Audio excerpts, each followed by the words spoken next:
एका गावात गोपाळ नावाचा शेतकरी राहत होता. कुटुंबातील पत्नी आणि 2 मुले हेच त्यांचे जग होते.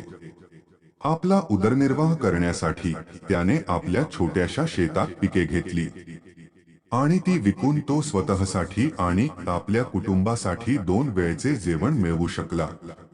कमीत कमी सांगण्याइतके पैसे त्याच्याकडे नव्हते, पण तरीही तो खूप आनंदी होता. एके दिवशी दुपारी तो आपल्या बायकोसह शेतावर उभा होता आणि म्हणत होता, "अरे देवा, पाऊस पडला तर या वेळी सर्व शेतकऱ्यांचे पीक चांगले येईल." त्याची पत्नीही म्हणते, "हो, तुझं बरोबर आहे. पाऊस पडला तर या वेळी भरपूर धान्य आम्हा शेतकऱ्यांपर्यंत पोहोचेल." पावसाच्या आशेने शेतकऱ्यांच्या आशा पल्लवित होता, पण पावसाचा एक थेंबही जमिनीवर पडत नाही. परिणामी सर्व शेतकऱ्यांची पिके उद्ध्वस्त होऊन सुकू लागली आहेत. गोपाळचे पीकही पूर्णपणे निरुपयोगी होते. ते पाहून गोपाळ म्हणतो, "अरे देवा, यावेळी शेतकऱ्यांचे खूप नुकसान झाले आहे. पिके पूर्णपणे उद्ध्वस्त झाली आहे. या पिकासाठी आणि मुलांच्या शिक्षणासाठी मी कर्जही घेतले होते. आता हे कर्ज कसे फेडणार?" हे ऐकून गोपालची बायको गोपालला आधार देते आणि म्हणते, "काही हरकत नाही, आता जे व्हायला हवे होते ते झाले. आमच्या शेजारची बहीण सांगत होती की संतोष भैया शहरात गेला आहे. शक्य असेल तर तुम्ही पण शहरात जा तर आम्ही शहरात जाऊन काही पैसे कमावू शकतो, आम्ही कर्जही फेडू." हे ऐकून गोपाल म्हणतो, "हो, आता माझ्याकडे 2च पर्याय आहे. एकतर मी शहरात जाऊन काही पैसे कमवू किंवा शेती विकून. पण मला शेती विकायची नाही, कारण हेच आमचे उदरनिर्वाहाचे साधन आहे." नंतर गोपाल आणि त्याची पत्नी दोघेही मिळून गोपालने शहरात जाणे योग्य समजतात. दुसऱ्या दिवशी सकाळी गोपाल शहरात जायची तयारी करतो. तो त्याच्या बायकोला म्हणतो, "ऐक, मी रिकाम्या हाताने शहरात जात आहे. कुठेतरी चांगली नोकरी शोधून काही पैसे मिळवण्याचा मी सर्वतोपरी प्रयत्न करी. मला काही पैसे मिळताच मी ते तुझ्याकडे पाठवी. खर्च, माझी आणि मुलांची काळजी करू नका. आमचा खर्च काय? आणि नंतर मी पण काही दिवस माझ्या आईवडिलांच्या घरी राही. स्वतःची काळजी घ्या आणि शहरात जा आणि पैसे कमवा." गोपाल निघून जात असताना गोपालची पत्नी त्याला काही पैसे देते. हे पाहून गोपाळ म्हणतो, "हे पैसे कुठून आले?" गोपालची बायको म्हणते, "हे पैसे मी माझ्या वाईट काळासाठी थोडे थोडे वाचवले होते. आता कदाचित योग्य वेळ आली आहे. हे घ्या, ठेव." गोपाळ बॅग उचलतो, त्यात पैसे ठेवतो आणि शहराकडे निघतो. शहरात पोहोचल्यानंतर तो कामाच्या शोधात लागतो. पण दुपारभर काम शोधूनही तो थकतो, पण मिळत नाही. त्यानंतर तो एका बागेत जातो आणि झाडाच्या सावलीत बसतो. शेजारीच 2 खिसेबाज एकमेकांशी बोलत आहे. "ऐक बास्टर्ड, गेल्या 3 दिवसात एकाही कोंबड्याला हात लावला नाही. असं वाटतं त्याच्याकडे खूप सामान आहे. यावेळी रिकाम्या हाताने परत येऊ नकोस." "छान बोलला बॉस, तुझे डोळे खूप तीक्ष्ण आहेत. आता स्तुती करणे थांबवा आणि कामाला लागा. मी त्याला संभाषणात गुंतवून घेईन आणि तू त्याची बॅग घेऊन 9 किंवा 11 वाजता जा." त्यातला एक पाकिटमारी गोपाळकडे जातो आणि त्याच्याशी बोलू लागतो, "अरे श्याम बाबू, कसा आहेस? खूप दिवसांनी दिसलास." "अरे बाप, तू कोण आहेस? मी तुला ओळखतही नाही आणि माझे नाव श्याम बाबू नाही, माझे नाव गोपाल आहे." "अरे हो, तेव्हाच मी तुझे नाव विसरलो आहे. ठीक आहे, मला सांग कसे आहात?" "अरे भाऊ, काय सांगू. खेडेगावातून शहरात कामाच्या शोधात आलो, पण मिळत नाही. जर तुम्ही मला ओळखत असाल तर कृपया मला माझ्यासाठी काही काम सांगा." दोघे बोलत असतानाच चांगुल 9, 2 आणि 11 वर्षांचा गोपालची बॅग घेऊन गेला. पहिला खिसावाला म्हणतो, "अरे भाऊ, ओळखीत चूक झाली असे वाटते, जाऊ द्या, शहरात विचित्र लोक आहे." प्रथम ते एकमेकांना ओळखण्याचे नाटक करतात आणि नंतर ते स्वतःच त्यांच्याकडे दुर्लक्ष करू लागतात. दरम्यान गोपालने त्याच्या बॅगकडे पाहिले, पण बॅग दिसल्याने तो निराश झाला आणि तो म्हणू लागतो, शहरातील लोक खूप क्रूर आहेत.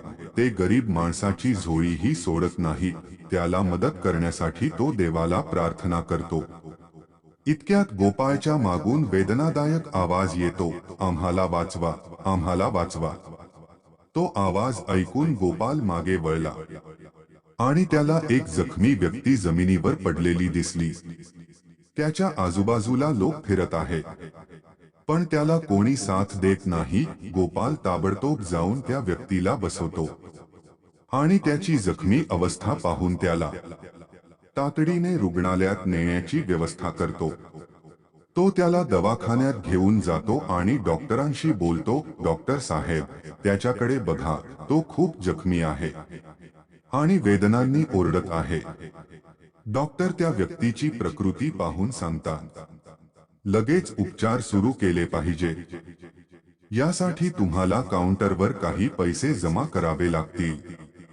हे ऐकून गोपाल आश्चर्यचकित होऊन डॉक्टरांना म्हणतो, डॉक्टर साहेब, आज सकाळी मी कामाच्या शोधात शहरात आलो आहे, पण मला काम मिळाले नाही आणि वरती माझी बॅगही कोणीतरी चोरून नेली. माझ्याकडे आता पैसे नाहीत.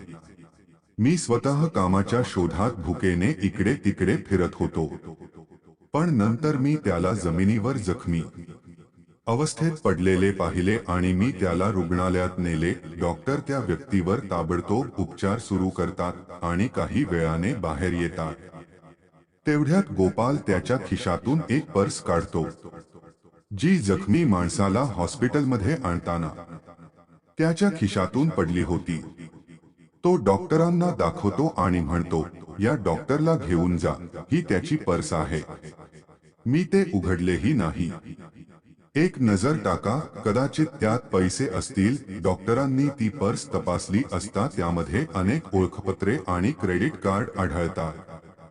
जेव्हा डॉक्टरांनी त्याचे ओळखपत्र तपासले तेव्हा त्याला समजले की तो शहरातील सर्वात श्रीमंत माणूस आहे. तो लगेच गोपालला सांगतो, तू त्याला दवाखान्यात घेऊन आलास हे बरे झाले. तुम्हाला माहित आहे की तो शहरातील सर्वात मोठा माणूस आहे. मला माहित नाही, मी माझे कर्तव्य केले आहे. डॉक्टर गोपालचे कौतुक करतात आणि म्हणतात की उद्या सकाळी तो शुद्धीत येईल. तुम्ही उद्या सकाळी येऊन त्यांना भेटू शकता आणि ते उपचार कक्षात परत जातात. गोपाळ रात्रभर त्या बागेत झोपतो आणि सकाळी हॉस्पिटलला परततो.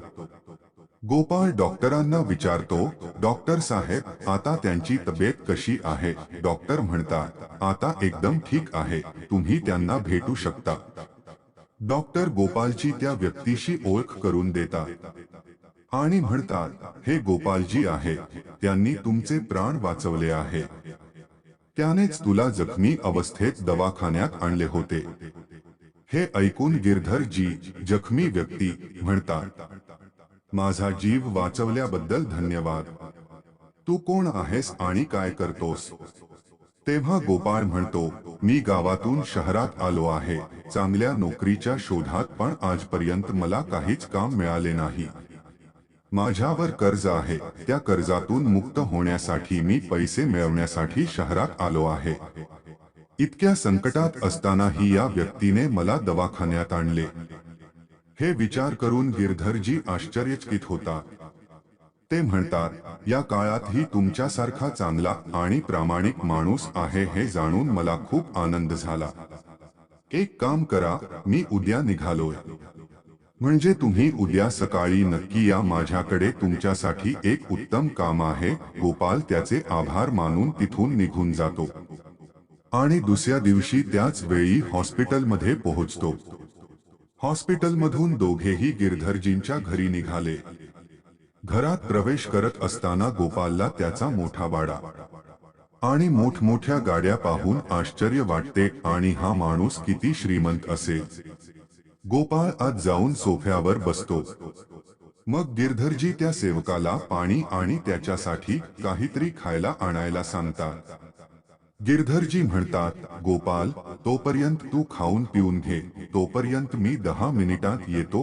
गोपाल खाऊन पिऊन थोडा विश्रांती घेतो. मग गिरधरजी येतात आणि म्हणतात, गोपाल, माझा शहराबाहेर एक मोठा कारखाना आहे, ज्यामध्ये कृषी उत्पादने बनतात. खाण्यापिण्याचा त्रास नाही. तिथे खायला प्यायला सगळं मिळेल, राहायला घर मिळेल.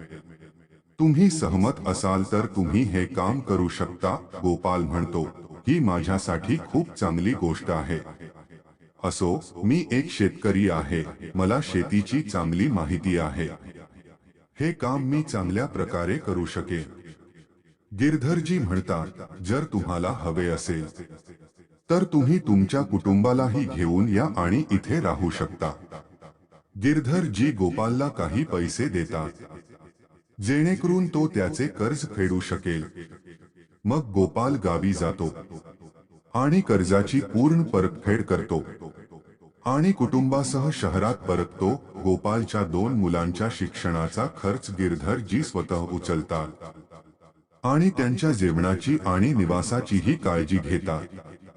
गोपाल कारखान्यात मेहनतीने काम करतो आणि कुटुंबासह आनंदाने राहतो. आता गोपाल पूर्णपणे मोकळा आहे आणि त्याच्या मालकाचे आभार मानतो.